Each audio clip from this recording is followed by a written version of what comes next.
Bueno, muy buenas tardes a todas y a todos. Damos la bienvenida a este segundo encuentro del tercer seminario virtual regional que organizamos desde la Red Conosur de Investigación en Cuestiones Penitenciarias. Este segundo encuentro intenta problematizar, tal como lo hicimos en el primero con la presentación de Luis Antonio, en torno a las agencias judiciales o la Agencia Judicial y Prisiones en Latinoamérica. Y en esta ocasión la presentación va a estar a cargo de Leonardo Pildevnik, que es profesor adjunto de la UBA, director académico del Centro de Ejecución Penal, director de una revista especializada en jurisprudencia de la Corte y miembro de la Red de Investigación en Cuestiones Penitenciarias. Y le recordamos que este es un espacio que para nosotros es sumamente interesante de pensar junto con todos y todas las que estén asistiendo a este encuentro, porque para la red, que es una red que se conformó en el año 2015, estos diálogos, estos encuentros, esta posibilidad de contar también cuáles son las investigaciones que se vienen desarrollando por parte de los miembros de la red, que está compuesta por docentes, investigadores de universidades de Argentina, Uruguay y Brasil, es la oportunidad de poner un poco en diálogo todo esto que venimos pensando en torno al sistema penal y particularmente en este caso en torno a las prisiones en Latinoamérica. Así que para dejarlo ya con la presentación de Leonardo, les comento el título de hoy, va a ser Actuación judicial en torno a las condiciones de detención, habeas corpus y emergencia sanitaria. Leonardo, todo tuya la palabra. Bueno, muchísimas gracias, Mauricio. Cuando anotamos la presentación me olvidé decir algo que a los efectos de la presentación también es importante, es que a su vez trabajo como juez penal. Y como la exposición tiene que ver con un análisis de la manera en que los jueces resolvemos durante toda, a lo mejor la charla, voy a hablar en tercera persona y plural, pero podría hacerlo en la primera, digamos. Pero entonces mi función judicial también de alguna manera me parece que puede dar cuenta de algo de todo lo que voy a exponer. Voy a tratar de seguir las instrucciones que me habían dado para compartir la pantalla, para que se vea bien. ¿Ahí se ve bien? ¿Se ve? Ahí se ve bien. Necesito solo Sí, ahí se ve bien, Leo. Perfecto, gracias, Mauricio. Bueno, entonces lo que vamos a pensar o a tratar de pensar un poco juntos, por eso como subtítulo agregué lo de reflexiones, tiene que ver con no solo analizar las decisiones de los jueces y sobre todo la provincia de Buenos Aires, que es en Argentina la provincia que tiene aproximadamente la mitad de los presos del país, sino también pensar posibles alternativas o por qué ocurre lo que ocurre o por qué a los jueces les cuesta tanto o nos cuesta tanto modificar la situación. Cuando pensamos la cantidad de personas detenidas en la Argentina y en la provincia de Buenos Aires, lo que vemos es, como en toda Latinoamérica, un constante ascenso en la cantidad de personas presas. Y en la provincia de Buenos Aires, que como les contaba, tiene aproximadamente la mitad de las personas detenidas, lo que se puede ver es, en estos gráficos, que son todos gráficos oficiales, y uno está preparado a partir de SNEP en el CEP por Bernarda, lo que podemos ver es cómo van aumentando la cantidad de detenidos a lo largo de los últimos años. En el esquema de arriba vemos desde el 96 al 2018, como de aproximadamente 10.000 detenidos se pasó a 42.500, digo en manera aproximada. En el de abajo tenemos desde 2012 al 2019 el aumento de cantidad de detenidos casi en 1.000 habitantes, de 198 a 336.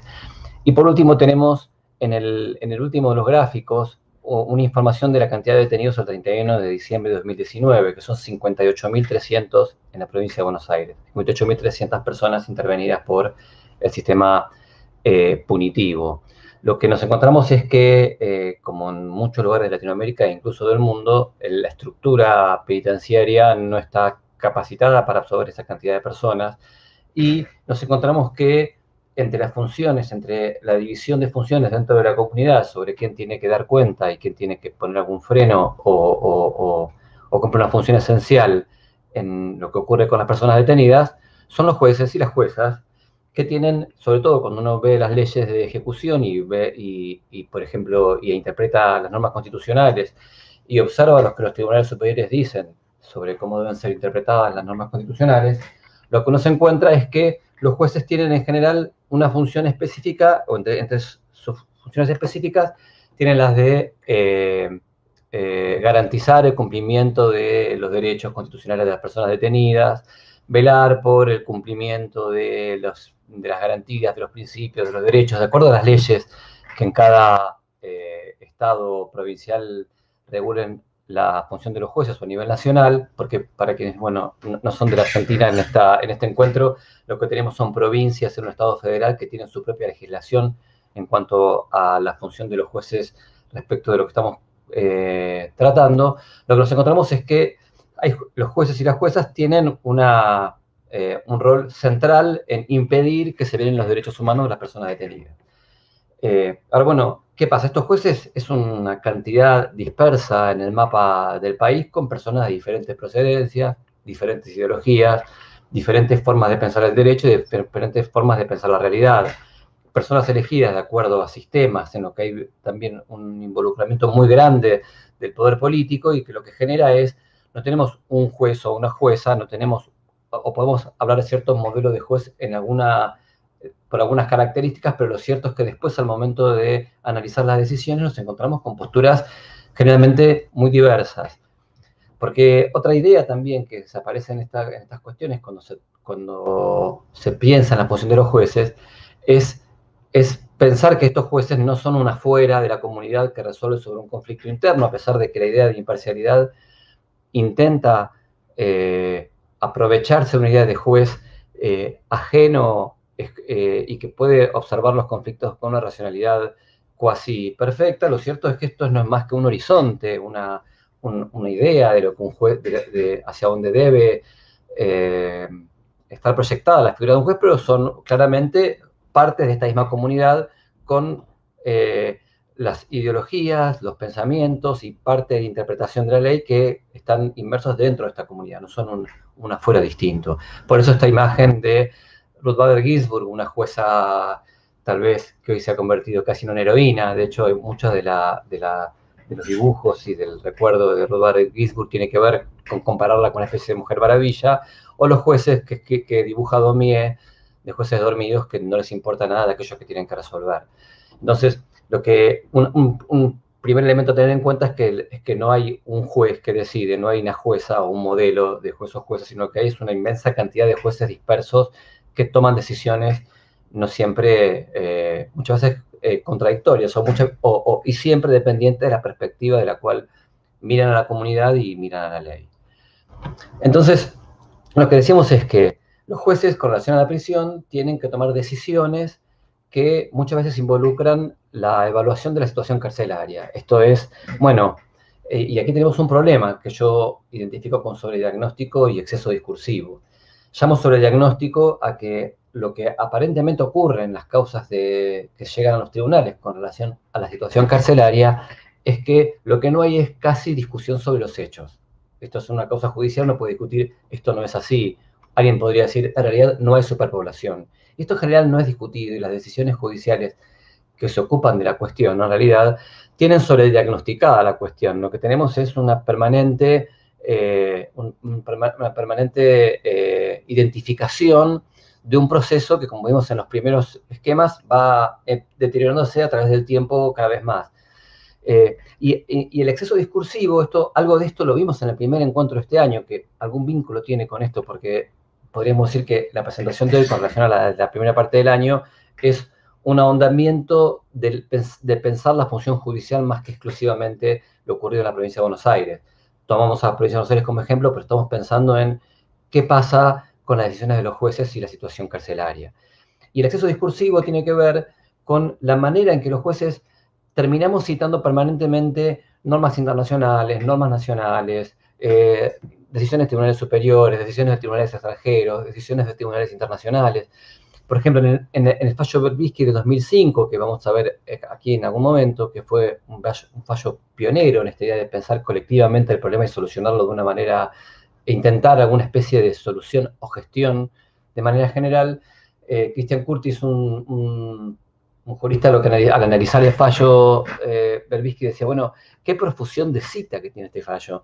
Y en un momento hacía una lectura, si se quiere, amigable del fallo y decía que esta profusión de citas tenía que ver con la manera en que se fundamentaba y se recurría a doctrina internacional y a jurisprudencia internacional, pero se preguntaba si no había un poco de exceso estético de citar como quien cita a Shakespeare o cita a Borges en un escrito. Esto es, citar jurisprudencia internacional, que a todos nos da patente de garantismo, pero que en última instancia no alcanza para modificar la situación. De hecho, se observa algo muy interesante en muchos de resoluciones de los jueces, incluso puedo decirlo respecto de las propias. Una reiteración de citas distintas que dicen lo mismo. Esto es, cuando hablamos, por ejemplo, de la función de la prisión, citamos el Pacto Internacional de Derechos Civiles y Políticos, y citamos la Convención Americana de Derechos Humanos, y citamos la jurisprudencia de la Corte, donde todos dicen exactamente lo mismo. Es como si uno se preguntara, que esté prohibido matar en la Argentina, por ejemplo, basta una sola norma, el artículo 79. Pero para afirmar que las personas detenidas tienen derecho a un trato humanitario, parece que necesito citar una y otra vez normas de diferentes procedencias que digan lo mismo. ¿Y qué hacen los jueces? Los jueces trabajan casos individuales, los casos que les son traídos para resolver sobre la situación de una persona detenida. Esta es la figura clásica de los jueces, es la figura, si se quiere, que tradicionalmente ha formado a los abogados y a los jueces en la República Argentina. Del solucionador de un conflicto, sea de características penales, de características civiles y otro tipo, pero siempre bajo una especie de matriz más o menos única, con casos individuales que generan muchas veces jurisprudencia que afectan a otros casos. De hecho, una cuestión interesante que vamos a ver a partir del litigio estructural es que los tribunales superiores, como cumplen una función política, no solo de resolver un expediente, sino de generar una interpretación general o un mensaje general sobre determinada forma de pensar el derecho, los tribunales superiores en general, al resolver el caso individual, tienen la posibilidad, mejor dicho, de generar normas generales a partir de ese caso individual. Pero otras veces lo que ocurre es que la situación que va más allá de un caso individual y que afecta a diferentes personas o diferentes grupos, puede ser presentada como litigio estructural, que es una forma de litigio que está poco o nada regulada por la ley, pero que ha sido asumida por los tribunales en diferentes casos que tienen que ver con salud pública, con medio ambiente, con cuestiones carcelarias, con acceso a medicación, que son aquellos litigios que tratan casos generales y que a partir de esto son llevados adelante de una manera diferente a la manera tradicional, como lo vamos a ver en la próxima filmina. Y puede haber casos colectivos que se inician como un reclamo colectivo o casos individuales que tengan incidencia colectiva. Esto es, en el litigio estructural, que podemos relacionar con el litigio estratégico, lo que hace quien acude al tribunal es intentar solucionar un problema general o a partir de un problema individual producir una regla general. Cuando una persona va al tribunal para lograr que declare inconstitucional la tenencia de estupefacientes para consumo personal, lo que hace y llega a la Corte, logra que la Corte dicte una regla que se va a expandir a todo el país a partir de ese caso individual. Y lo mismo pasa con los casos de las personas detenidas, los casos la Corte Argentina tiene una enorme cantidad de casos sobre interpretaciones puntuales de leyes que lo que hacen es, a partir de este caso individual, generar una modificación general hacia todos. Ahora bien, ¿cuáles son las características de los litigios estructurales? Y en esto estoy siguiendo a varios autores, sobre todo a Púa, cuya tesis doctoral trata de este tema, pero tanto Paola Vergallo como Cristian Curtis, Marcelo García o Leonardo Filippini, estos tres más ligados al caso Berbisky, lo que analizan es cuáles son las formas que tienen los litigios estructurales. ¿Y por qué nos interesa en esta charla que tenemos sobre prisión? Porque en realidad los habeas corpus colectivos, que son las formas que parece haber adquirido de manera cada vez más veloz, la manera en que desde lo judicial se intenta incidir sobre la situación carcelaria, están inmersos, son pensados o pueden ser pensados desde este problema de litigio estructural, que, como dice Puga, son litigios con una condición policéntrica.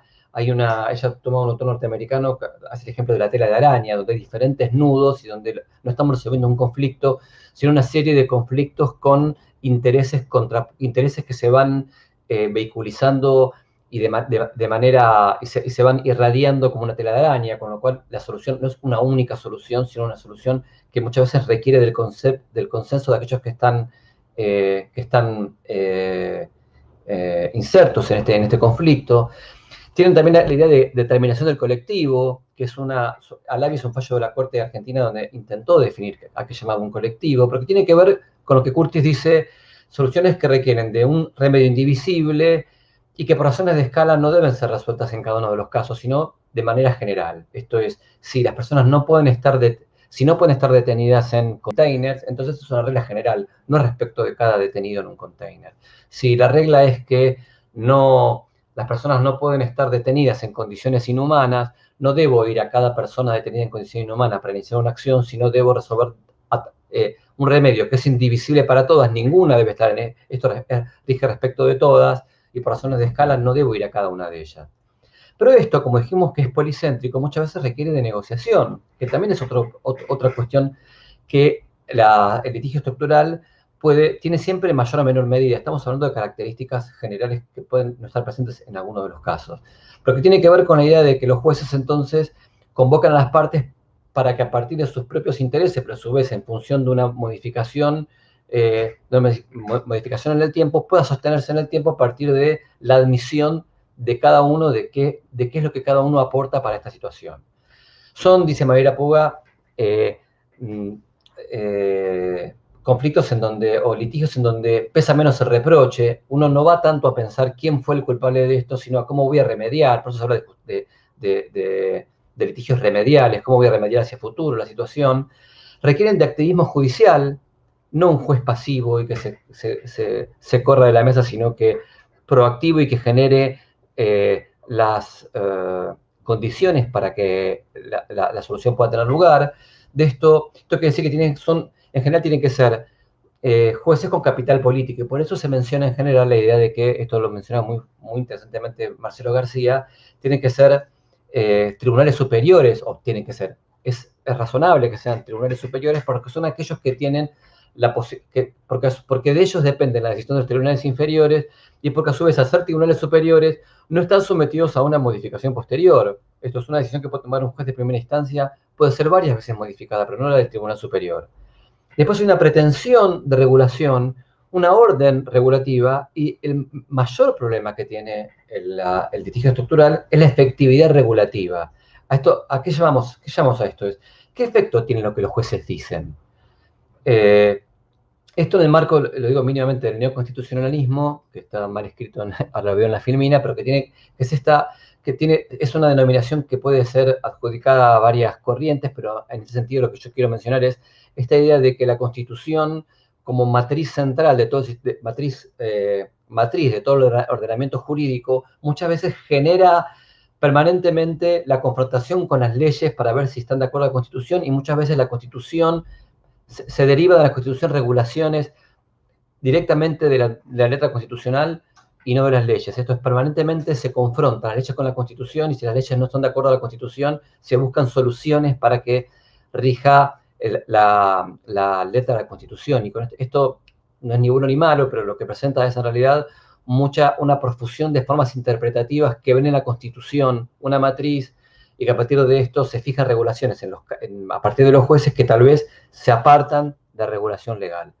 Esto es más jurídico, pero lo que me interesa ahora es volver a esta idea de cuál es la pretensión del tribunal, cuál es la orden que dicte, qué efectividad tiene esta orden. Y esto es interesante porque acá traje dos casos que son muy conocidos de la jurisprudencia norteamericana, a la que muchas veces acude la jurisprudencia constitucional argentina, pero me parece que son muy interesantes para pensarlos. Uno es el caso de Dred Scott en 1857. Es un caso muy famoso, es un caso que casi creo que 50 años después de que la Corte norteamericana había una vez declarado inconstitucional una norma del Congreso, la segunda vez fue en el caso de Dred Scott.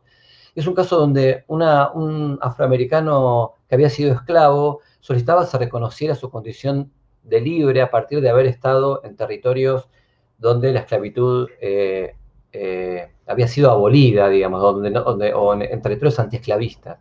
Este caso es muy interesante, porque para algunos autores, Finkelman, por ejemplo, dice, es el peor caso de la historia de los Estados Unidos. Es el único caso que todos denigran y que todos rechazan, y que casi se puede decir que es el peor caso de la historia jurisprudencial, porque el tribunal norteamericano no solamente no le reconoció el derecho a Dred Scott, sino que fijó unas pautas donde los afroamericanos no eran ciudadanos de los Estados Unidos, donde se les negó el derecho a litigar ante los tribunales federales y donde a su vez se declaró inconstitucional una norma federal que era una norma que habilitaba la libertad en determinados territorios de los Estados Unidos. Fue tan fuerte este caso de Dred Scott que para algunos fue el caso, uno de los catalizadores de la guerra civil norteamericana. ¿Qué quiero decir? ¿Por qué lo traigo? Porque lo que me parece interesante de este caso es que es un caso donde la Corte parece en una posición claramente racista, digamos, se plantó en una decisión que lo que generó es conflicto social a partir de lo que estaba planteando. Incluso no podría decir, si se quiere, medio, no es lindo, pero permítanmelo decir de esa manera, fue un fallo esclavista que, al ser catalizador de la guerra civil norteamericana, generó efectos no esclavistas, porque generó finalmente la asunción de Lincoln y después la abolición de la esclavitud. Y el otro caso interesante es el caso Brown versus Board of Education, que también es muy conocido, del año 54, en donde lo que se planteaba era el fin de las leyes Jim Crow, la idea de que los ciudadanos negros y los ciudadanos blancos de Estados Unidos pudiesen ir a escuelas en conjunto y no separados. Está bien, hasta ese momento estaba la regla de separados pero iguales. A partir de este caso, lo que la Corte fijó es la inconstitucionalidad de que las escuelas estuviesen separados, las personas afroamericanas de las personas blancas.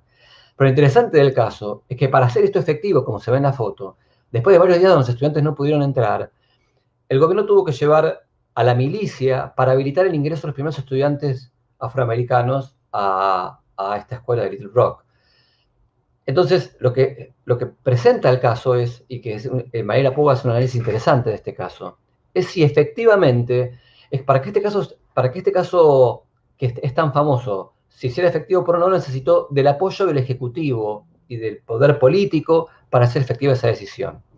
Y por otro lado, lo que Puga analiza también con bastante lucidez es que, si bien históricamente se lo toma como un fallo revolucionario, es cierto que tuvo lugar en los Estados Unidos en un momento de cambio, de profundo cambio en la mentalidad con relación a las cuestiones de raza. Perdón, no sé si te han dicho de raza, pero las cuestiones de división entre blancos y afroamericanos. ¿Y por qué? Porque lo que ella plantea es, ya más de la mitad de los estados de los Estados Unidos tenían unas escuelas interraciales, ya a partir de la Segunda Guerra Mundial se había generado un cambio en la manera de pensar el Estado y de reaccionar ante lo que había sido, por ejemplo, el nazismo en Europa. Y entonces lo que ella plantea es un fallo que trae un cambio, pero no trae un cambio desde la nada, sino desde un contexto que habilitaba la presencia de ese cambio. Y en la reunión anterior, lo que había planteado, tengo esta cita de Bourdieu que había traído Luis Antonio, donde la mención de cómo los jueces, quién tiene la última palabra, de qué manera esta palabra delinea la realidad o impone una realidad mediante la palabra. Y contaba Luis Antonio, por ejemplo, que en el 2015 el Tribunal Federal brasileño había declarado un estado de cosas inconstitucional con relación a las personas en prisión, y que a su vez en 2016 se hablaba de la responsabilidad del Estado por muertes atribuibles al incumplimiento de un deber de protección. Cuando uno, por ejemplo, lo ve en algunas, por ejemplo, en estas dos citas que tengo seguidas, lo que vemos es que tanto la Corte Interamericana como la Corte Argentina dicen que los Estados no pueden alegar dificultades económicas para incumplir aquello que tiene que ver con respecto a la dignidad inherente al ser humano. Y esto lo dicen en las causas en donde se discuten cuestiones de cárcel. Esto lo dijo la Corte Argentina en Berbisky. También dice la Corte Argentina que el artículo 18, que habla de que las cárceles deben ser dignas, para hacerlo en sentido rápido, para no ponerme a hablar de un análisis muy profundo, para quienes no son argentinos, dice que es operativo, que no requiere de ninguna norma para que se haga realidad. Las cárceles deben ser sanas y limpias. Ahora, bueno, ¿qué pasa con esto entonces? Lo que, en mi opinión, ocurre es que a pesar de que es cierto que la palabra puede constituir a la realidad y que la palabra puede formatear la realidad, lo cierto es que también la palabra puede ir vaciándose de contenido, se puede ir degradando el contenido de ese discurso y puede ir perdiendo poder. En este sentido, por ejemplo, algunos ejemplos, los que se ven en la Administración de Justicia, en lo que tiene que ver con las personas detenidas, es, por ejemplo, nosotros tenemos un enorme problema en lo que es el paradigma de la resocialización. Esto es, por un lado, tenemos que tanto legalmente como constitucionalmente, el paradigma, aquello que define la pena es su utilidad como programa de reinserción, programa de resocialización. La palabra, no quisiera detenerme ahora en cuál de las dos palabras es más progresista, digamos, o reinserción, la palabra que ustedes quieran usar. Pero lo cierto es que una vez que el Estado asume que esa es la finalidad de la pena y que se dicta institutos con esa finalidad de la pena y que plantea de qué manera los jueces deben medir la idea de que la persona va a poder reincorporarse al seno de la comunidad a la que pertenece sin riesgo de futuros delitos. Si nos encontramos con que la realidad carcelaria es una realidad de hacinamiento, de falta de actividades o de imposibilidad de ingresar por cupo a un trabajo a una escuela, el problema es que los jueces siguen resolviendo expedientes a partir de ideas que no son aquellas que se producen en la realidad. Esto es como, perdón que lo diga de esta manera, había un chiste que a mí me gustaba repetir en algunas clases, que es que una persona está debajo de un farol buscando algo y se le acerca a otro y le dice, ¿qué estás buscando? Busco mis llaves. Dice, ¿qué se te cayeron aquí? Dice, no, se me cayeron acá a 20 metros. ¿Y por qué las buscas acá? Y es que ahí no hay luz y acá sí. Es, digamos, la idea de este quiebre entre la realidad y la manera en que vemos la realidad. Esta imposibilidad de reconocer la manera en que funciona y cuando digo que es la degradación del poder del discurso, es seguir manejándonos con un discurso que en realidad queda vacío de contenido. Otra cuestión interesante es la cultura del oficio. Esto es algo que trabaja mucho Pablo Bacani. Es la idea de pareciera que el Poder Judicial se contenta con sus órdenes, pero no con el resultado que sus órdenes producen. Es muy común observar que en las expedientes los jueces, cuando hacen lugar a una petición, se contentan con la orden de que esto ocurra, pero sin la comprobación posterior de que esto se haya llevado adelante. Y esto pasa en una cultura donde cumple un eje central. Muchas veces hay ciertas reformas que están intentando que esto no ocurra, sobre todo las que dan oralidad al proceso durante la ejecución de la pena, que es la centralidad del expediente. Los jueces resolvemos lo que ocurre con una persona detenida a muchos kilómetros de distancia, solo con lo que está escrito en unos papeles. Entonces, los razonamientos y la lucha entre defensa y fiscalía sobre lo que ocurre en un expediente tiene que ver a veces solamente con la manera en que se lee el papel y no aquello que ocurre en la cotidianidad de la vida en prisión. Porque otra cosa que ocurre es que muchas veces los jueces tienen una ausencia de registro de la vida en prisión, justamente volviendo, si se quiere, al primer punto, el paradigma de la resocialización. Medir una resocialización o una reinserción social, o el régimen progresivo de la pena, o la idea de que una persona va evolucionando a partir de un ingreso, supongamos el caso más terrible de una persona que ingresa con múltiples homicidios y que va avanzando en un reconocimiento de su individualidad y de su subjetividad y un encuentro sobre sus propios conflictos y en una posibilidad de trabajar y estudiar. Todo esto en una unidad, en unidades penitenciarias que lo hacen imposible, lo que hacen es que aquello que los jueces miden no tiene que ver con lo que en verdad pasa. Hay de nuevo una ausencia de registro de la vida en prisión. Incluso dentro de la propia prisión ocurre esto. Es muy común ver, por ejemplo, en los informes de los servicios penitenciarios, que cuando se hacen, por ejemplo, informes de la conducta de la persona en la prisión, o del informe psicológico dentro de la vida en prisión, no figura como elemento central la experiencia misma del encierro. A ver si lo puedo explicar mejor.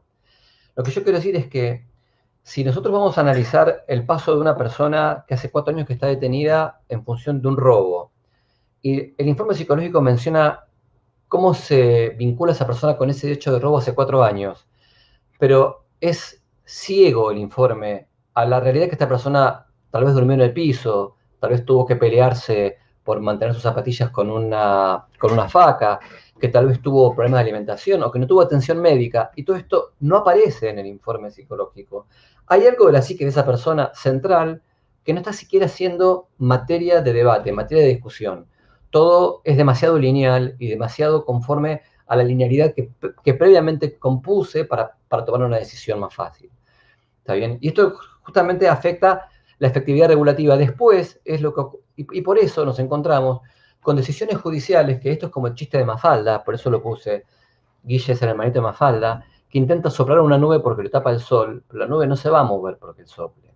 En la Biblia dice que Josué detuvo al sol para poder ganar una batalla. Esto pasa en la Biblia. El sol no se detiene porque una persona, o la tierra, mejor que la que da vuelta, no se detiene porque una persona lo decida. Y sin embargo, cuando vemos lo que pasa en las decisiones, acá hay solo un cúmulo de decisiones que yo quería traer como ejemplo.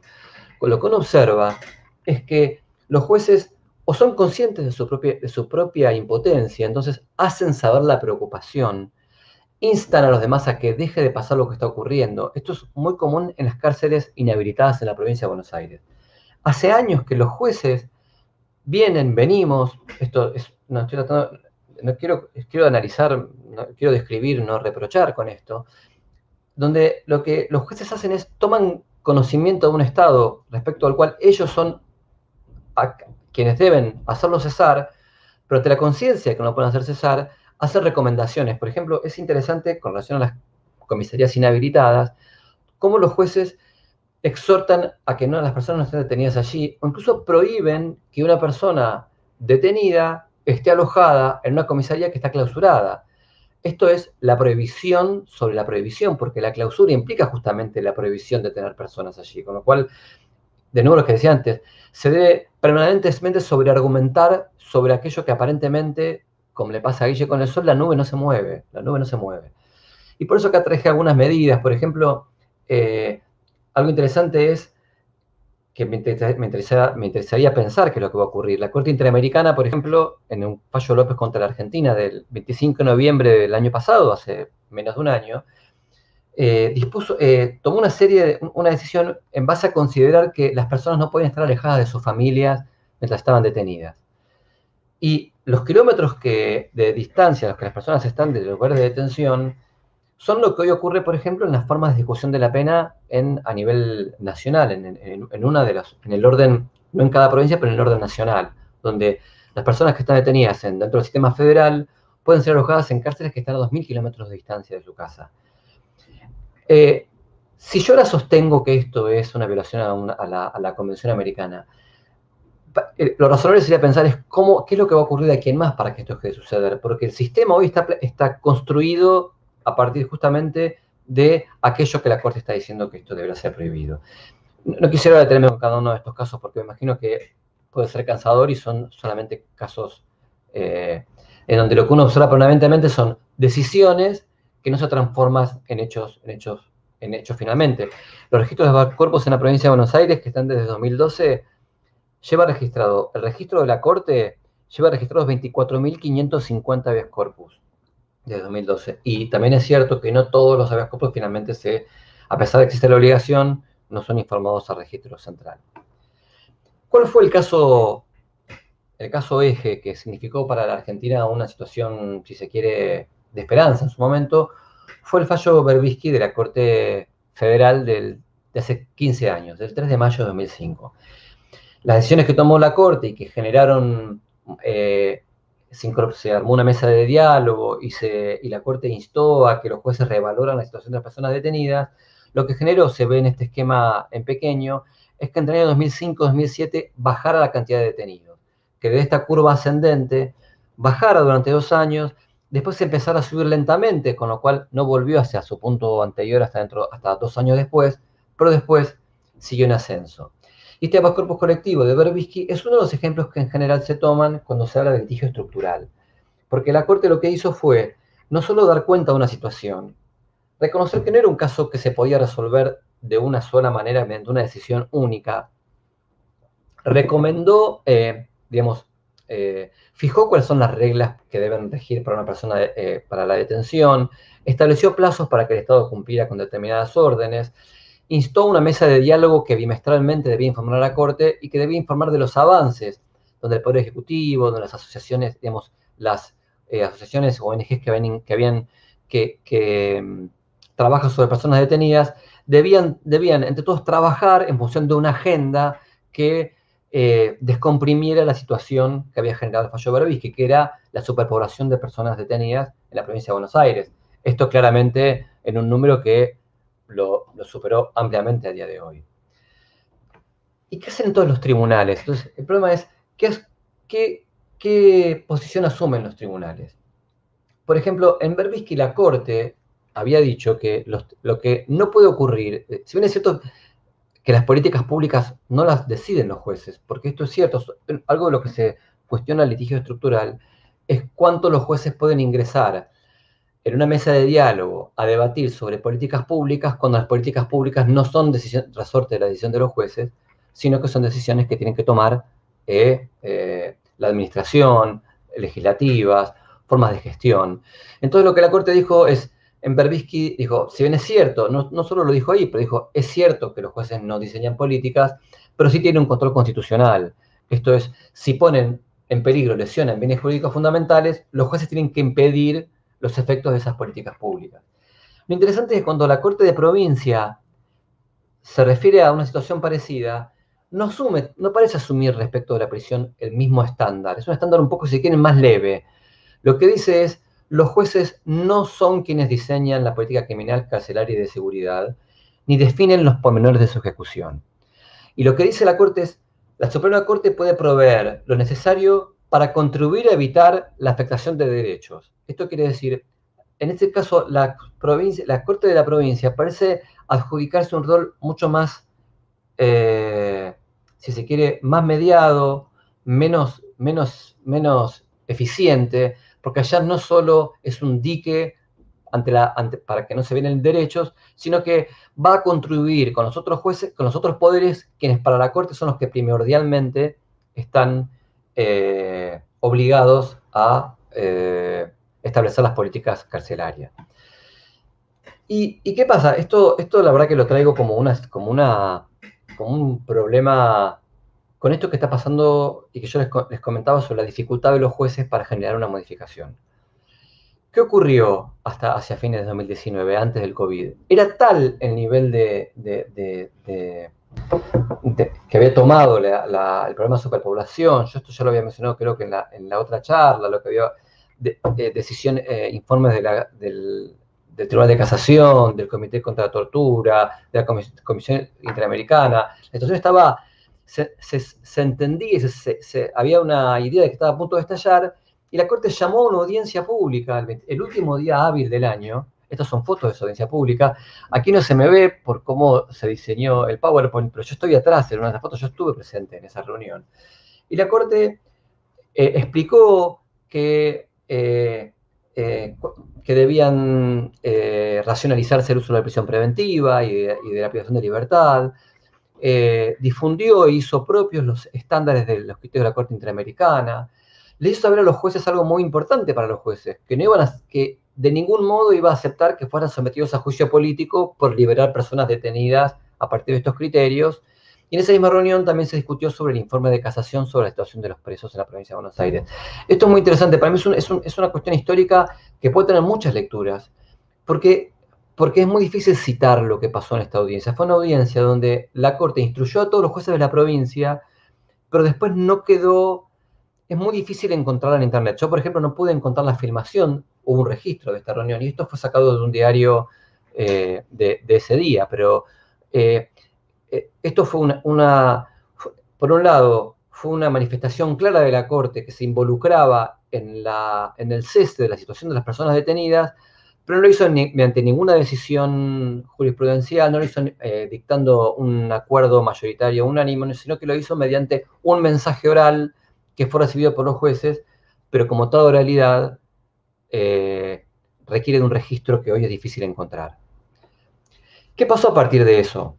a partir de la crisis que vivía el Estado argentino y la provincia de Buenos Aires a nivel penitenciario, con la aparición del COVID y la idea de que esto significaba un riesgo para las personas detenidas, acá lo que en el primer grupo tenemos decisiones de la provincia, en el segundo tenemos decisiones de todo el país, y después hay casos particulares donde cada juez resolvía de cada persona detenida, pero son un montón de habeas corpus colectivos donde lo que se discutía era que les proveyeran de elementos de sanidad, que se liberara a personas detenidas con riesgos de salud, que se les permitiera tener aparatos telefónicos celulares, que se les permitiera tener internet, que se agilizaran las expedientes para obtener libertades. Son todos habeas corpus que tuvieron lugar tanto en la provincia como en todo el país, que se hicieron cargo en un primer momento de las decisiones sobre la situación carcelaria. Como ven, muchos de ellos son de la primera parte del año, que vino del 3 de junio de 2020 de la Corte Suprema de Santa Fe, pero en general, y aparte de contenido diferente, hay algunos que son mucho más fuertes, donde disponen, por ejemplo, que tengan teléfonos celulares, y otros donde simplemente se insta a modificar la situación o a bajar la cantidad de detenidos. En este contexto fue el fallo de la Casación Bonaerense, fue un fallo muy importante. La Casación Bonaerense es el Tribunal Superior de la Provincia de Buenos Aires en materia penal, antes de la Corte, que tomó una serie de medidas diferenciando en delitos leves, delitos graves, personas que estuviesen detenidas más allá del plazo legal, personas que estuviesen cerca de obtener la libertad condicional, y la idea de que las decisiones debían hacerse efectivas aun cuando fuesen recurridas. Miren qué interesante esto, porque este fallo fue recurrido, pero el arresto domiciliario de aquellas personas detenidas por delitos leves, lo que hizo el Tribunal de Casación es decidir que esas personas cuyo listado le mandaba a los jueces debían irse en arresto domiciliario a sus casas. Esta era la orden. No dependía de una autorización, ya lo ordenaba el Tribunal Superior. Y el registro de personas que volvieron a sus casas es de la tercera parte. Las dos terceras partes de las personas no fueron con arresto domiciliario. Es cierto que un margen pudo haber tenido algún problema de ejecución, pudo haber no tenido domicilio, pudo haber un problema de registro, pero solo respecto de un tercio se cumplió la orden de arresto domiciliario. Esto lo vuelvo a decir de nuevo de qué manera funcionan las estructuras que, a pesar de que los jueces ordenan, esto no se realiza efectivamente. Lo mismo pasa, por ejemplo, con la evaluación de oficio de prisiones preventivas que superen más de 2 años. Esto fue una orden de la Casación que después fue mantenida por la Corte, y en casi ninguna jurisdicción de la provincia esto ocurrió. La evaluación de oficio de prisiones preventivas que tengan más de 2 años, y muchas están más de 2 años. ¿Qué pasó a partir de todo esto y todo este movimiento? Hubo una serie de derivaciones a partir de la pandemia. Una son diferentes levantamientos en unidades penitenciarias. Esto pasó en todo el país. En Santa Fe, una de las más sangrientas, en Corrientes, en la provincia de Buenos Aires también. La que más difusión tuvo fue una en la capital federal, en el penal de Devoto, y lo que generó es una contraofensiva para evitar la liberación de detenidos. El presidente de la Cámara de Diputados, uno de los principales aliados del actual frente en el gobierno, amenazó con juicio político a los jueces que liberaran personas detenidas. La situación general en la provincia, en el país, era de fuerte impulso hacia un rechazo a la posible liberación de personas detenidas, con víctimas de delitos muy graves que sostenían que las personas no debían ser liberadas. Acá ven que ese masivo cacerolazo en Buenos Aires es porque las personas salían a los balcones a manifestarse en contra de la liberación de detenidos como algo genérico. Y lo que en la provincia de Buenos Aires, y se ve aquí parte de lo que fue la evolución, los diarios anunciaban que la Corte de Provincia iba a definir la polémica de liberación de los presos, y ven cómo en el último de los espacios, de los titulares, dice: la Corte de Provincia frena la liberación masiva de presos. ¿Qué hizo la provincia de Buenos Aires? Ante una decisión de un habeas corpus colectivo, de un litigio estructural, que intentaba evaluar la situación de los colectivos, de los grupos que estaban detenidos en la provincia de Buenos Aires y qué solución darle, la decisión de la Suprema Corte de Justicia de la provincia de Buenos Aires fue, a pesar de que en en el lenguaje final no fue de revocación, sí generó en ese momento una detención de la hora de liberaciones.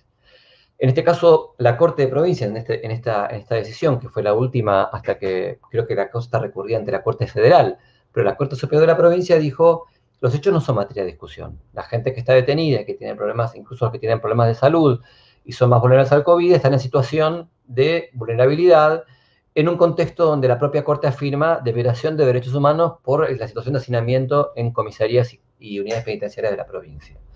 Pero la Corte dijo, todo habeas corpus, mientras sea recurrido, no se puede hacer efectivo, mientras sea recurrido por la otra parte. Esto es un problema grave porque yo aquí tengo en negrilla algunas de las decisiones de la Corte que a futuro van a generar algún problema.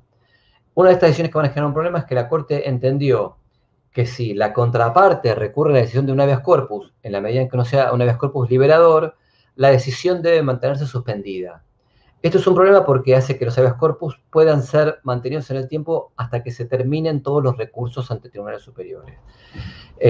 La Corte mencionó otras cuestiones que yo por tiempo ahora no me quiero detener para no aburrirlos y temo estar hablando muy rápido para quienes, si hay muchas personas de Brasil. Entonces voy a mencionar algunas de las cuestiones esenciales de la decisión de la Corte. Una es que la Corte cuestionó la manera en que el Tribunal de Casación había identificado un colectivo. Esto es ese grupo homogéneo que a partir de una violación o de un riesgo, una violación a un derecho en común, requieren de una decisión unitaria por parte de quien va a tomar la decisión. La Corte cuestionó la manera en que el Tribunal de Casación había definido ese colectivo. Y el problema es que la Corte, al no dar una definición de a qué va a llamar colectivo a partir de esto, es que, de alguna manera, en mi opinión, significó un grave obstáculo para el litigio estructural en el futuro. Quien litigue hacia futuro con las personas presas en la provincia de Buenos Aires tiene que limitarse a una definición de colectivo muy limitada que permita que todas las personas que ingresen dentro de ese grupo tengan tal grado de homogeneidad en la violación de ese derecho que no puedan ser desarticulados en hechos en demandas individuales. ¿Está bien? La Corte, entonces, en este sentido, dijo que las personas respecto de quienes se había dictado esta decisión, por ejemplo, que por delitos leves, la situación no podía ser homogénea porque cada una tenía una historia particular, cada una tenía una situación ambiental particular, cada una tenía el delito tenía determinadas características y por tanto no se podía definir en abstracto respecto de todos. Lo que también hizo la Corte es impuso la participación de las víctimas, a pesar de que en ese momento la ley no lo obligaba en la provincia de Buenos Aires, pero impuso la participación de las víctimas, reconociendo que la ley no lo obligaba, pero sí los principios constitucionales, hablemos del neoconstitucionalismo. Y lo que tuvo, sí, si se quiere, de interesante el fallo de Corte es que fue un fallo dictado muy rápido, fue un fallo unánime, esto hablábamos del poder político de los tribunales superiores, y a su vez, desde el punto de vista político, detuvo la ola mediática que, como les mostraba antes, acaparaba las tapas de los diarios. Hubo un momento, yo esto lo había mencionado creo que en la charla de la primera mitad del año, donde la liberación de presos pareció ser más riesgosa que el propio coronavirus. Entonces, vamos a ver a partir de esto qué podemos pensar en cuanto a cuál es el papel del Poder Judicial y qué pasa con las modificaciones de las condiciones de detención. En primer lugar, yo me gustaría alguna reflexión sobre lo que los fallos dicen y lo que se lee en los fallos. El fallo de la Corte Provincial, por ejemplo, no revocaba la decisión de la casación, pero el discurso interno y la fundamentación dentro del fallo y la función que se esperaba que cumpliera era la de revocación.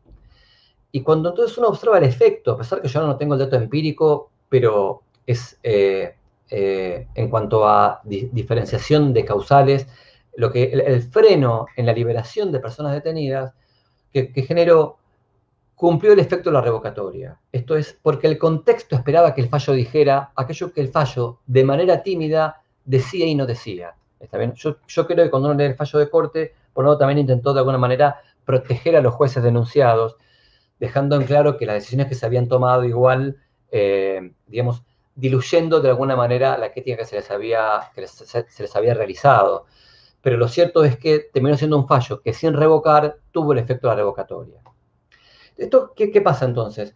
Como habíamos visto antes, cuando yo traje los fallos de Dred Scott y Brown versus Board of Education, lo que quería plantear es que una decisión judicial aparentemente, o yo creo que deberíamos discutir, si no necesita de cierto consenso social que al menos pueda sostener esa decisión, si la decisión puede no quedar en el aire.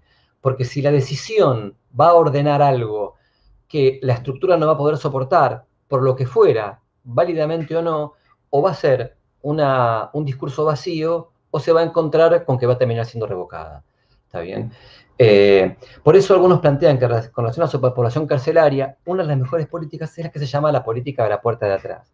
Esto es, la disminución de población carcelaria a partir de decisiones administrativas pequeñas, no sometidas a debate, no, no, no sometidas, por lo tanto, al escrutinio público, no planteadas en el marco de espacios de discusión, sino a partir de ciertas modificaciones que permitan un desagote mucho más rápido de personas detenidas, por ejemplo, a partir de modificaciones en los informes del servicio penitenciario con relación a la viabilidad de un instituto, con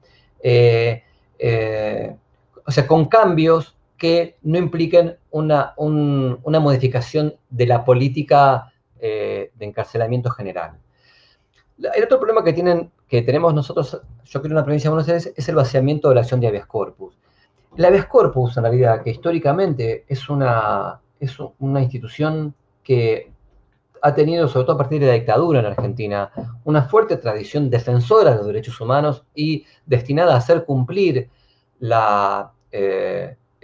hacer cumplir los derechos y garantías constitucionales de las personas con relación a la libertad y sobre todo lo que significaba en la época de la dictadura la desaparición forzada de personas, se han convertido entonces en acciones que, como vimos antes en la provincia de Buenos Aires, había alrededor de 25.000, si no me equivoco, en los últimos 8 años, que terminan no pudiendo resolver un problema a pesar de pretender hacerlo. Y lo que se observa en esto es algo muy interesante que también les quería plantear. Uno observa que las decisiones judiciales, entonces, cuando hay acciones colectivas, lo que termina pasando es que hay jueces o tribunales que deciden hacer lugar a un habeas corpus, pero el efecto de este hacer lugar es el mismo que el efecto de no hacer lugar a un habeas corpus. Esto parece un juego de palabras. Les doy un ejemplo. Por ejemplo, cámaras de apelación y garantías que deciden ante un habeas corpus genérico, resuelven no hacer lugar al habeas corpus, pero remitir el habeas corpus a todos los jueces que tienen personas detenidas para que evalúen la situación de sus detenidos. Después tenemos otras cámaras que hacen lo contrario, hacen lugar a la acción de habeas corpus. Y la consecuencia es la misma. Y lo que hacen es remiten a todos los jueces de la instancia para que analicen cada caso en particular. Y por lo tanto, resolver a favor de un habeas corpus o resolver en contra, no hay mucha diferencia si lo que voy a hacer después es remitir a cada juez para que resuelva de acuerdo con lo que crea más conveniente. Solamente tiene algún valor si impongo reglas de actuación, si impongo cuáles son las condiciones en las cuales los jueces deben decidir. Cuando la Corte de la Provincia de Buenos Aires, en el habeas corpus general, en el que analizamos antes, lo que hace, entre otras cosas, es hacerles saber a los jueces que tienen que resolver la situación de las personas detenidas y de un listado de estándares que tienen que tener en cuenta, lo que hace es diluye la efectividad del habeas corpus, porque los estándares son la participación en el delito, la gravedad del delito, la situación de la víctima, el domicilio de la víctima. No digo que esto no sea razonable, lo que digo es que sí es cierto que sea razonable o no sea razonable, lo que hace es limita la efectividad de la decisión del tribunal. Un primer efecto que se puede ver de la decisión de la Corte es que hace poco la Casación Provincial dictó sobre un habeas corpus en el cual, para que el colectivo, para entender que se trataba de un colectivo, se trató de todas las personas detenidas en cárceles inhabilitadas en la provincia de Buenos Aires. Para de esa manera adecuar la idea de colectivo a aquello que la justicia provincial superior, el Tribunal Superior, había entendido que era un colectivo. ¿Qué nos queda? Y voy a tratar de cerrar para no aburrir más. ¿Cuáles son las soluciones a los problemas de encarcelamiento? Esto es, y acá lo que yo traigo es algo que la Corte a veces plantea, es, bueno, esto no es solo, cuando la Corte dice que no es solo decisión de los jueces, uno puede plantearse dos cosas distintas. Por un lado, no es solo decisión de los jueces, en la medida en que los jueces sí asuman su parte del problema, pero es cierto que cuando uno analiza lo que pasó en otros países, a partir del COVID hubo muchas decisiones en muchos países de liberación de personas detenidas, y no siempre eran los jueces los que lo decidían. Una ley de amnistía, un indulto del Poder Ejecutivo. Y en las causas que uno analiza que generaron modificaciones estructurales en Argentina, por ejemplo, uno observa que el divorcio vincular, por ejemplo, en la Argentina en el año 86, surgió a partir de una decisión de la Corte Federal que generó un cambio estructural, que todas las personas llegaran a, pudiesen divorciarse y volver a casarse.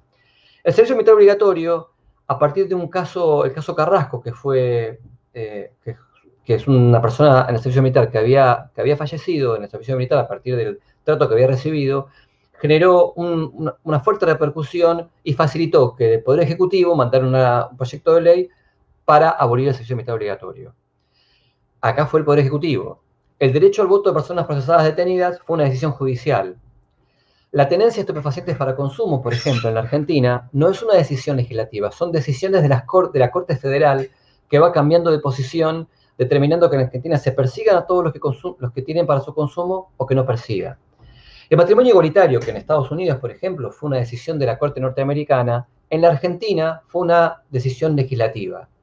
El aborto, que yo lo traje como interrogante, en algunos países las mujeres logran finalmente acceder al derecho a la interrupción voluntaria del embarazo a partir de reformas legislativas, por ejemplo en Uruguay.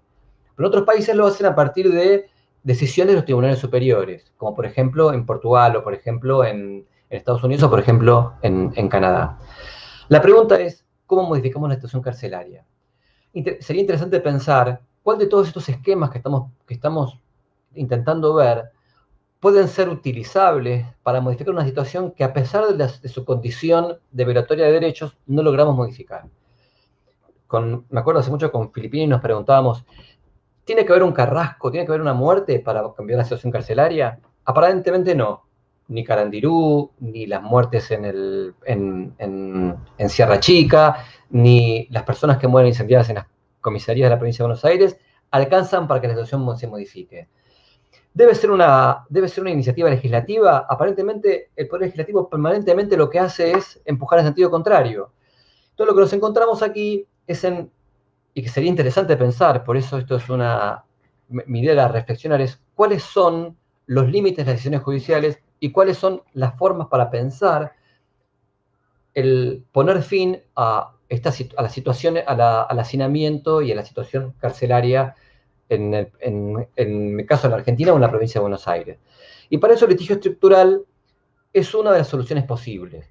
Hasta ahora se ha demostrado que tuvo algún tímido triunfo, fue en el momento del fallo Berbisky durante 2 años y después la Corte no tuvo la fortaleza de sostener esta mesa de diálogo que permitiera una modificación.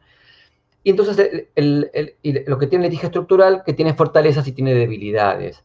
Algunas son en que quienes ingresan vienen con intereses contrapuestos, y esto es su fortaleza y su debilidad.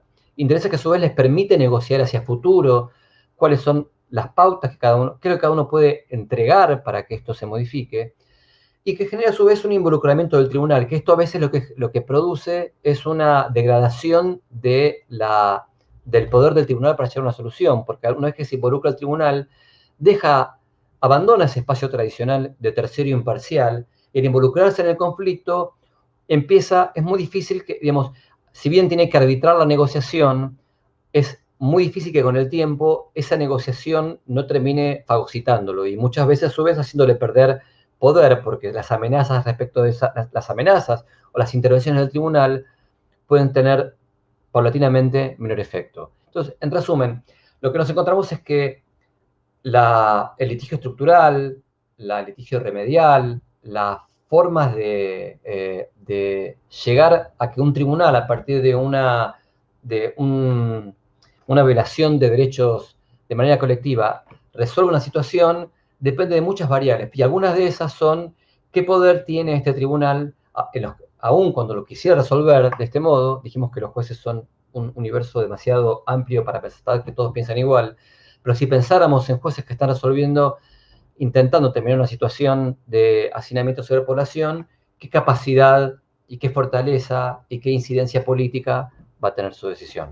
Bueno, como se ven, no intento llegar a una conclusión, pero sí al menos intentar desarrollar aún más reflexiones respecto de un tema que nos cuesta mucho resolver. Nada más, muchas gracias.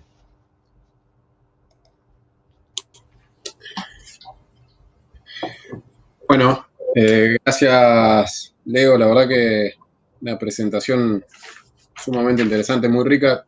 Yo, de hecho, tengo acá como desplegadas unas 3 hojas de anotaciones con algunas marcas allí de algunas cosas que me iban apareciendo a medida que ibas presentando el trabajo y algunas preguntas que me gustaría hacerte como para seguir un poco el diálogo.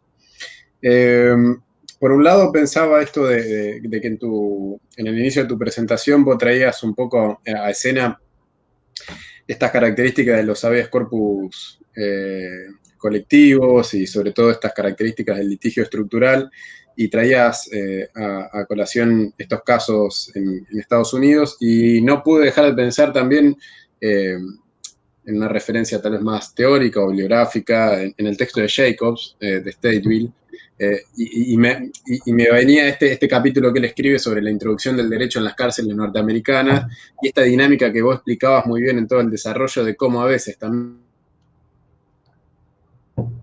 definiciones eran después como, yo voy a usar este término un poco más, no tan estrictamente teórico, pero eran como fagocitadas por la propia dinámica de la prisión, donde efectivamente una decisión de un juez y de presentaciones judiciales con mucha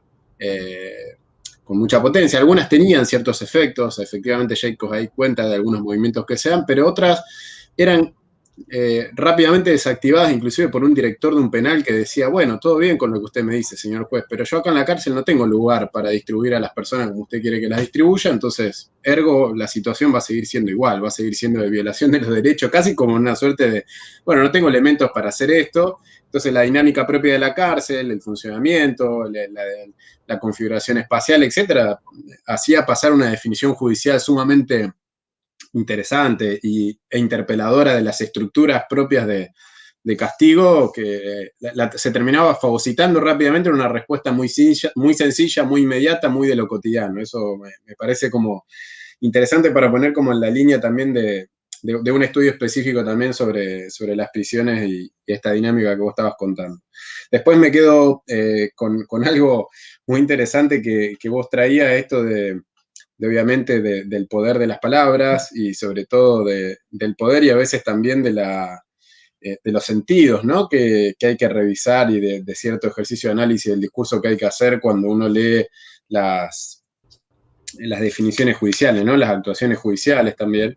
Y no puedo dejar de anotarme esto que vos traías en un ejemplo de la definición, si no recuerdo mal, no sé, una definición de la Corte, me parece, provincial, que decías de contribuir a evitar la mayor, ¿no? Es decir, como toda la cantidad de verbos, de aparición de verbos débiles, uno podría decir, ¿no? Esto es como parecido a esos verbos que son simplemente como expresión de alguna pretensión o de algo que debería hacerse, pero que nunca termina de expresar una acción concreta, ¿no? Y ni siquiera una definición mucho menos prescriptiva, ¿no? Hay que hacer esto, ¿no? Es como un montón de verbos débiles o verbos blandos también, ¿no? Es una definición que a veces a mí me gusta usar, que la tomo la escuché hace un tiempito en una presentación y digo, claro, es muy interesante pensar esto de los verbos blandos como casi a la par de los castigos duros y los castigos blandos. Bueno, hay verbos que diluyen la misma intención de lo que se pretende decir ahí.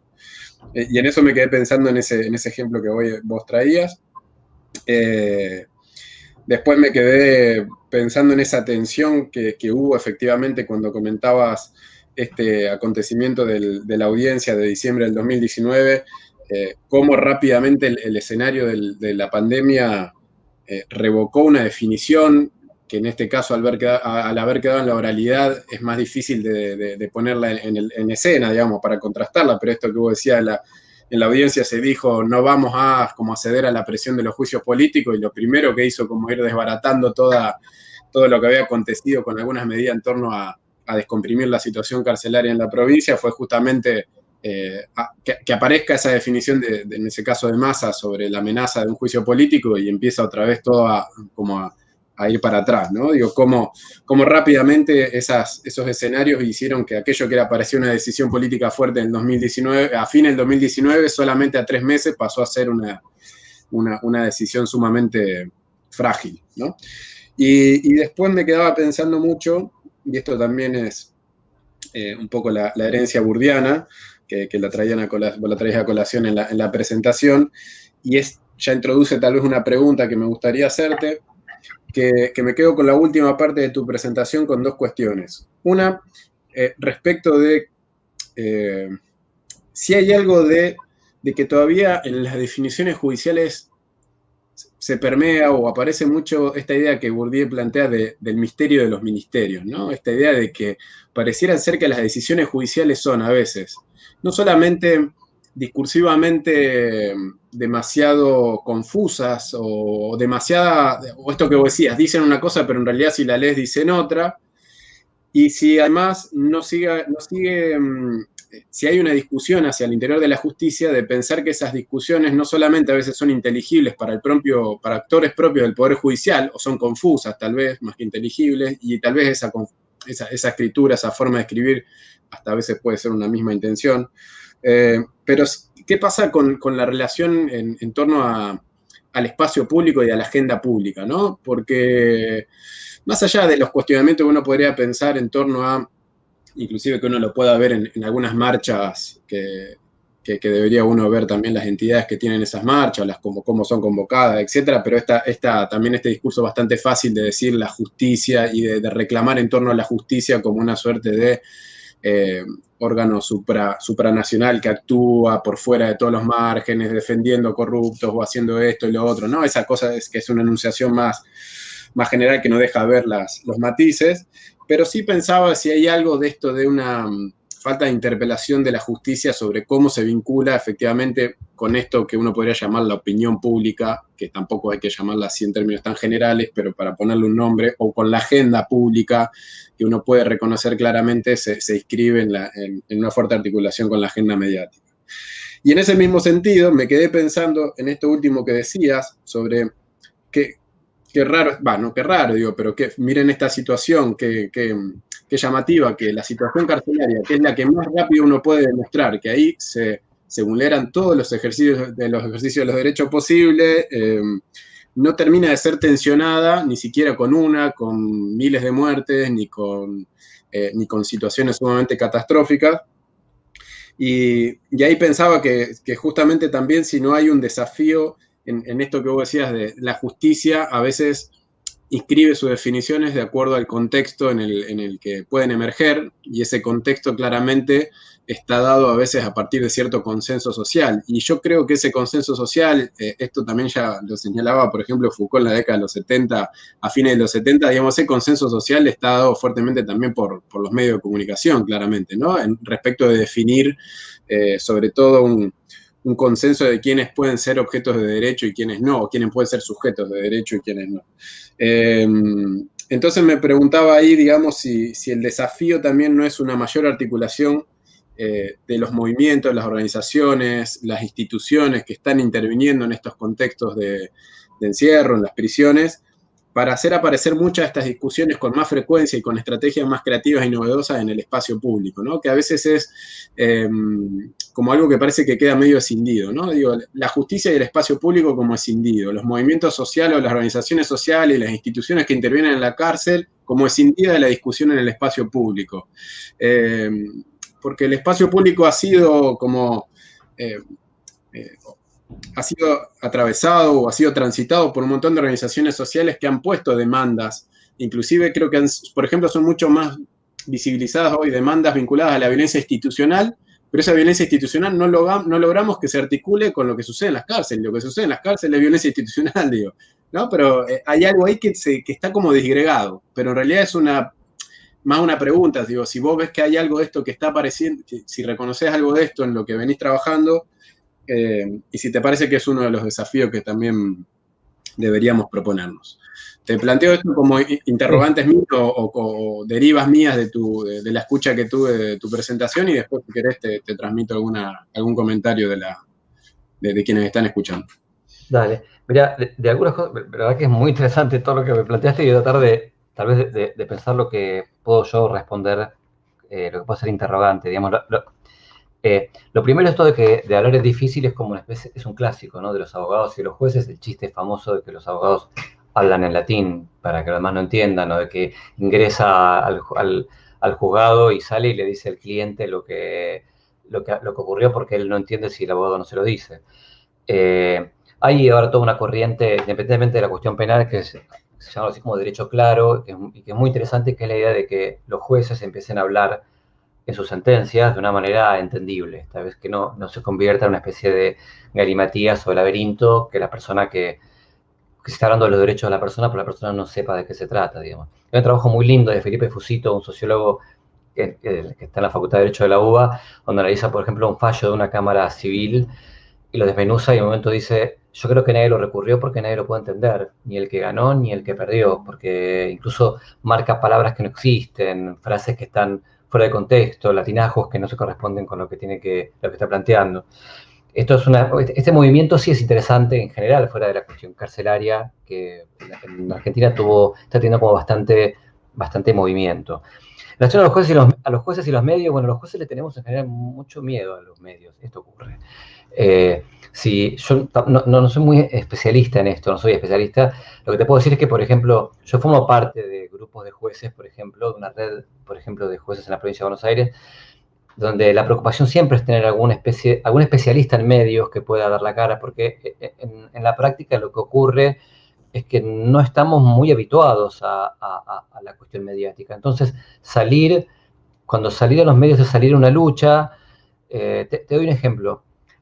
Hace mucho tiempo nosotros resolvimos en la sala un caso muy difícil, en donde dispusimos una medida morigeradora por un hecho que tenía particularidades específicas, no importa ahora, y salimos en los diarios. Y el consejo que me dio otro juez que había estado en los medios me dijo, no digas nada, todo lo que vos decís te reproduce la situación permanentemente. Y lo que hace es que terminás focalizando tu energía en responder cuestiones que son muy difíciles de responder y que tienen que ver con ciertas particularidades de cada caso. Claro, si el que no está de acuerdo con lo que decidiste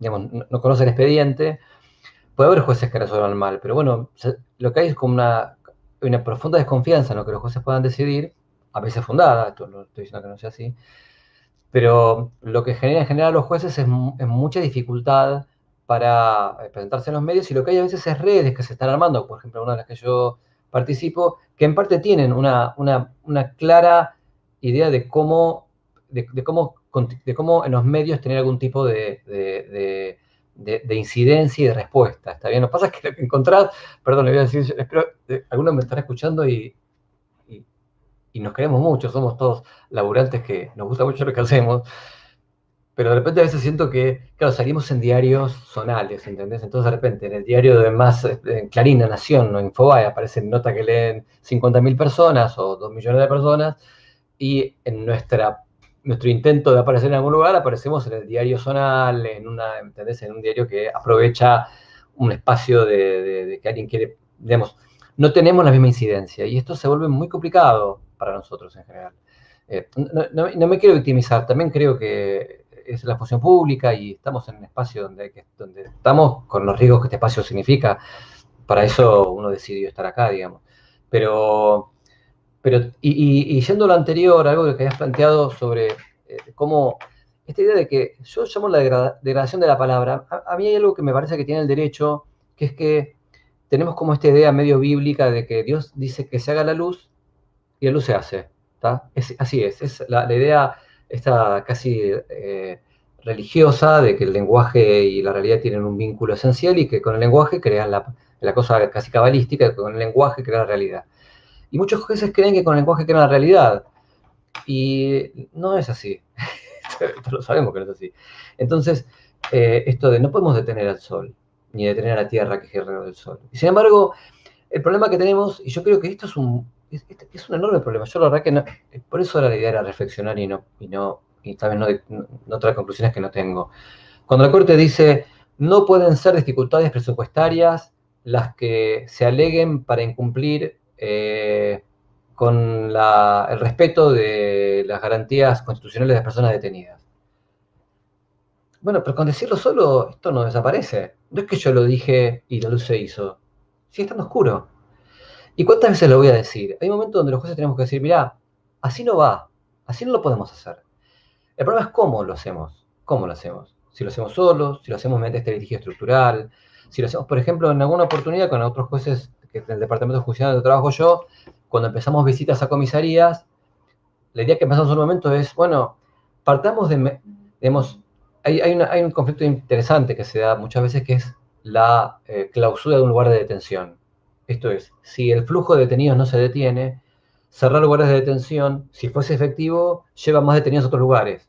Esto es, lo que hace es, genera más hacinamiento en otros lugares, con lo cual entonces hay cosas que dicen, bueno, entonces prefiero que esté acá, que duerma en el piso. Entonces, una posibilidad es pensar en mejoramientos de estándares, que es un trabajo de hormiga, que es un trabajo que se detiene en el tiempo, pero que vuelve a tener este problema del litigio estructural. Te compromete con aquello que vas autorizando a partir de que aceptas cierta situación a partir de la cual vos intentás un mejoramiento en el tiempo. Esta situación en el tiempo va a generar algún conflicto porque las personas siguen durmiendo en el piso.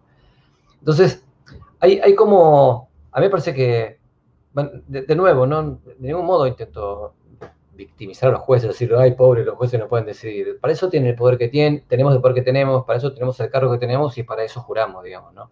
Lo que planteo es que, igualmente, lo que se presenta en algunos casos, perdón, y ya, porque si quieren hacer más preguntas, en el caso Badaro, Mariela Puga analiza un caso de un jubilado famoso que llegó a la Corte Suprema de Justicia, donde está el caso Badaro 1 y Badaro 2. En el primero la Corte dictó una regla mucho más amplia que no se cumplió.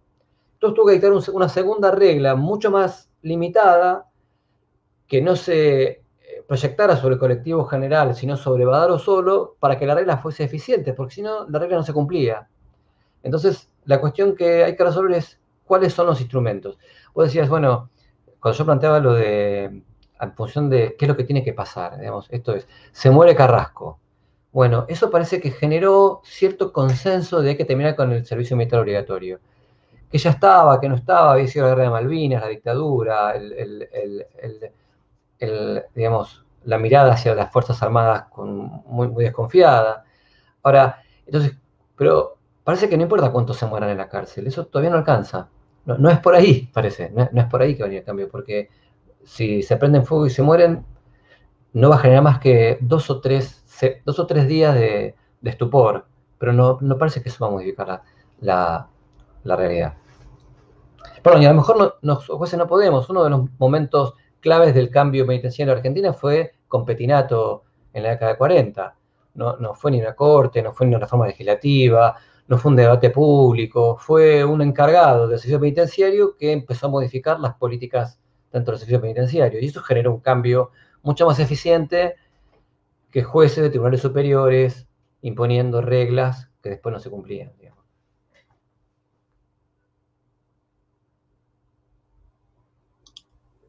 Bueno, te transmito algunas apreciaciones o comentarios también de quienes están escuchando. Me quedo pensando igual en estas últimas cuestiones que me deseas y después podemos retomar tal vez algunas cuestiones que me parecen sumamente interesantes.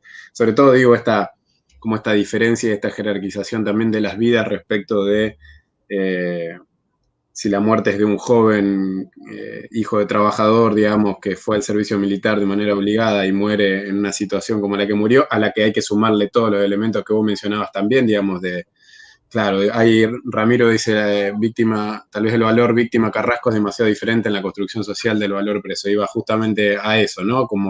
También la asignación de ese rasgo a veces de animalidad, de incivilidad que tiene, digamos, el detenido todavía no nos impide a quienes de alguna manera venimos pensando estos temas y militando en algunas organizaciones o trabajando en instituciones, digo, cómo poder hacer, cómo interpelar esa construcción, digamos, que es bastante diferente tal vez a esa otra víctima. Por eso digo que es súper interesante para seguir charlando. Pero te transmito esto que, por ejemplo, Raquel Gettini en algún momento de la presentación también se preguntaba un poco sobre esto de qué alcance tienen las resoluciones de los jueces que vos expusiste al comienzo y también destacaba esto que vos mencionabas sobre la dimensión de la cultura de los ¿no? De resocializar, rehabilitar. Ahí tal vez uno puede pensar que hay una pregunta para seguir haciéndose, que es si estas retóricas de los terminan siendo todavía un refugio posible también para el discurso, digamos, judicial, cuando en realidad el discurso penitenciario está como todo el tiempo navegando entre que me voy y vengo, digamos, sobre estas retóricas ¿no? Digo, esto que también algunos compañeros trabajan hace bastante de esta idea más mixturada, ¿no? Entre las lógicas y otras lógicas más neutralizantes, etc. Bueno, después son algunos aportes o comentarios de Teresita Pereira, que mencionaba esto de lo importante de romper la coraza judicial y de la necesidad de estas investigaciones sobre la administración de la justicia. Gabriel Alejandro David, que te agradece por la posibilidad de reflexionar sobre su propia función. Bueno, y esto último que decía Ramiro, que yo te transmitía también, que justo iba, mientras te lo comentaba, apareció esta definición en el mismo término, que es sobre este valor de las víctimas o esta jerarquización, yo digo, de esta jerarquización de la vida y las muertes, que evidentemente parece todavía como operar fuertemente en esta suerte de barrera que se construye en torno a las personas privadas de su libertad, que es más difícil de romper tal vez cuando la víctima tiene algunos atributos o se le asignan algunos atributos mucho más moralmente valorables en nuestro orden social, por decirlo así, ¿no? Hijo de trabajador, joven, pero con estas características de, bueno, haber tenido que ir a cumplir con una obligación en aquel momento del Estado. Bueno, pienso en esas cuestiones, pero bueno, sobre todo transmitirte esto que decían al comienzo sobre la importancia de reflexionar sobre estas resoluciones y sobre la dimensión re. No sé si vos querías ahí aportar algo más en torno a eso. Sí, a mí me parece, yo siempre fui muy crítico a estas ideas re, digamos, pero como después advertí, en parte, yo creo que también gracias a Ramiro, a discusiones con Ramiro, creo que algo de eso pasó cuando fue la reforma de la ley 27375, la que trajo esta especie de tragedia, la que reformó trágicamente, digamos, la ley 24660, donde me encontré que todo aquello que yo vinculaba al régimen progresivo de la pena, que en realidad tiene una base en las ideologías re, era mucho mejor que decir al tipo, como planteaba la reforma, vos vas a entrar, no importa cómo te portes, te vas a ir cuando cumpla la pena y arreglate como puedas, digamos, porque nunca vas a ir al régimen abierto, nunca vas a tener salidas transitorias, nunca vas a tener nada. Entonces ahí dije, bueno, a ver, pucha, pareciera que hay algo de esto, pero no de la idea clásica, no de la idea de rehabilitar, socializar, esto es sonso, digamos.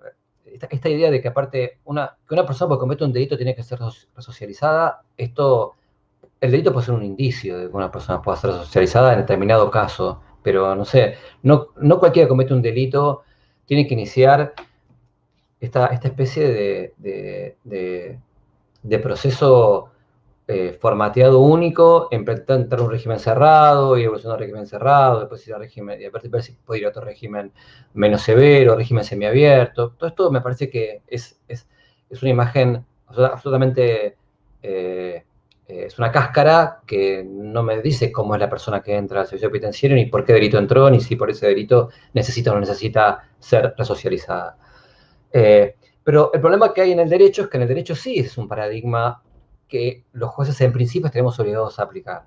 Esto es, para libertad condicional, la ley dice debe estar una prognosis de no delito, para las salidas transitorias, un informe que determine qué tal cosa, con lo cual, y a su vez está constituido en paradigma constitucional, no solo legal, esto es, ¿para qué sirve la cárcel? Y entonces, en ese sentido, me parece que los jueces necesitamos, en principio, permanentemente reinventar, otro digamos, pero digamos, redefinir esto de una manera que no sea, porque yo tengo, es una discusión que tengo con Bacani, yo creo que la ideología en realidad es lo mismo que la criminología positivista de principio de siglo, que es rehabilitarse, es dejar de ser peligroso, solo que ahora no usamos la palabra peligroso que usaban Ferri, Garófalo, Lombroso, no sé, principio del siglo XX, fin del siglo XIX, y usamos la palabra la falta de una ausencia de prognosis delictiva, o haber progresado de manera tal que el sujeto,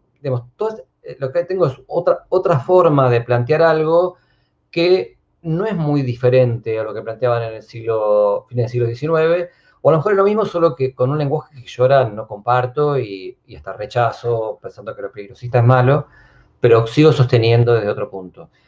Entonces me parece que pero también es cierto que después lo defendemos como como un logro constitucional esto de la reinserción y la resocialización. Por eso te digo que es como una especie de ángel y demonio, de que tenemos que articularlo de manera tal de que no sea lesivo de los derechos, de que no sea una especie de pensar que la cárcel es un laberrap, donde la gente entra hipotéticamente sucia y sale hipotéticamente limpia, o donde la gente tiene que hacer un camino interior que lo convierta en Siddhartha, como hacen algunos jueces, que dicen, bueno, pero yo tengo la seguridad de que él cuando salga, no, seguridad no tenemos, nadie tiene de nadie, pero hay a veces una especie de exigencia de certificado de la Berrap, digamos, y esto no existe.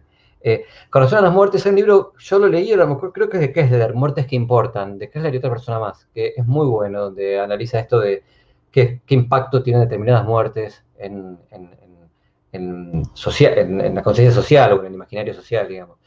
Y lo de Carrasco, yo creo que también, y ahora me meto perdón, voy a mandar fruta porque no me dedico a la sociología, pero imagino que también debe haber algo de que a la colimba íbamos todos, entonces lo de Carrasco era, digamos, le pasó a Carrasco, pero le puede pasar a cualquiera. Yo creo que, por ejemplo, con el impacto que tiene a veces cierta cuestión de seguridad de la gente, es el chico que se muere en un baile.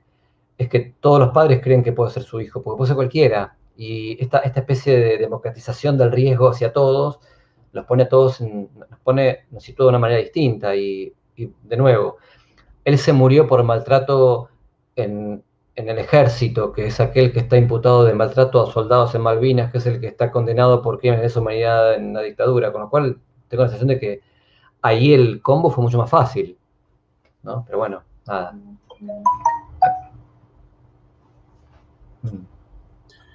Sí, totalmente. Ahí Teresita Pereira también agregaba que en una sociedad donde el mérito parece ser valor supremo, pareciera que el mecanismo es la tercerización del la tercerización del mal proyectado en presos y presas, eludiendo impunemente las responsabilidades humanas. Y Pablo Rocchetti decía que coincidía con esto último que planteaba: creo que los cambios deben venir del Poder Ejecutivo y no del Poder Judicial. Te transmito esos comentarios. Sí, yo no lo sé, lo mío más son reflexiones, no lo sé. Ciertas decisiones judiciales tienen peso. Cuando la Corte Yankee, por ejemplo, dicta Brown versus Plata con relación a California, cuando el Tribunal Europeo dicta Torreggiani con relación a Italia, no es que no tengan. Por eso, ¿no? El problema es indagar caminos. Creo que lo que uno debe hacer, indagar cuáles son las alternativas, cuáles son los espacios por donde podemos entrarle a este monstruo que aparentemente es intocable, ¿no? Totalmente. Bueno, si no hay ningún otro comentario o pregunta para Leo, le agradecemos muchísimo la presentación. La verdad que es sumamente interesante, particularmente esto voy a decirlo en términos personales, creo que necesitamos cada vez más investigaciones que interroguen o que alguno de los participantes también lo planteó, ¿no? Que se interroguen sobre el Poder Judicial, sobre todo porque muchas veces hay una cosa como bastante endógena de quienes problematizamos en torno a las prisiones y en ese devenir endógeno nos olvidamos que el Poder Judicial tiene un rol fundamental también sobre todo lo que refiere a la ejecución de la pena y todo lo que refiere, digamos, también a cualquier proyección post-encierro que también pueda producirse. Pensaba mucho cuando vos también hablabas de esto, de estos mecanismos tal vez mucho más subrepticios, de esto que llamabas como la puerta de atrás, respecto de ir pensando pequeñas acciones que vayan tensionando estas definiciones judiciales, y no sé, pienso en todo lo que está pasando, al menos en Santa Fe, hablo al menos con más conocimiento de causa, con lo que son los artículos 140, que se llama así a la ley de estímulo educativo, ¿no? De cómo eso, a medida que también muchas prácticas educativas, culturales, han logrado también ciertos marcos de institucionalización a partir de otros actores, ¿no? Digo que yo, de la universidad o de otros actores externos, han posibilitado tensionar también esos marcos jurídicos, o al menos las definiciones judiciales, digo, para ser más preciso, y eso fue habilitando algún tipo también de ir pensando estas estrategias para descomprimir la situación carcelaria, ¿no? Detenidos que puedan acceder, no que se les acorte la condena, como ustedes saben, pero sí que pueda acceder con anticipación a las morigeraciones de la pena, es un modo interesante de poder pensarlo, porque a veces se pueden llegar a, como se acumulan hasta muchos meses por prácticas que efectivamente se realizan dentro de estos contextos y es interesante todo esto, así que agradecerte, Leo, la presentación y bueno, ojalá que esto también ponga en escena la necesidad de seguir pensando al actor judicial como un actor clave para pensar las dinámicas propiamente desde la prisión también. Bueno, los invitamos al último encuentro de aprovechamos, a invitarlos al último encuentro de este tercer seminario, que va a ser el martes 10 de noviembre, y que va a estar a cargo de Bruno Rota Almeida, Jurisdicción Nacional e Internacional, Ejecución Penal y Violación a los Derechos Humanos. Hice la traducción al español para no pasar papelones. Espero haberlo hecho bien, creo que sí.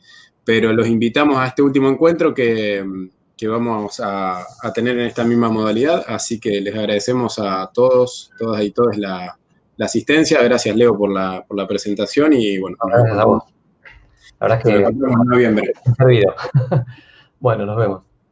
Bueno, muchas gracias. Saludos a todos.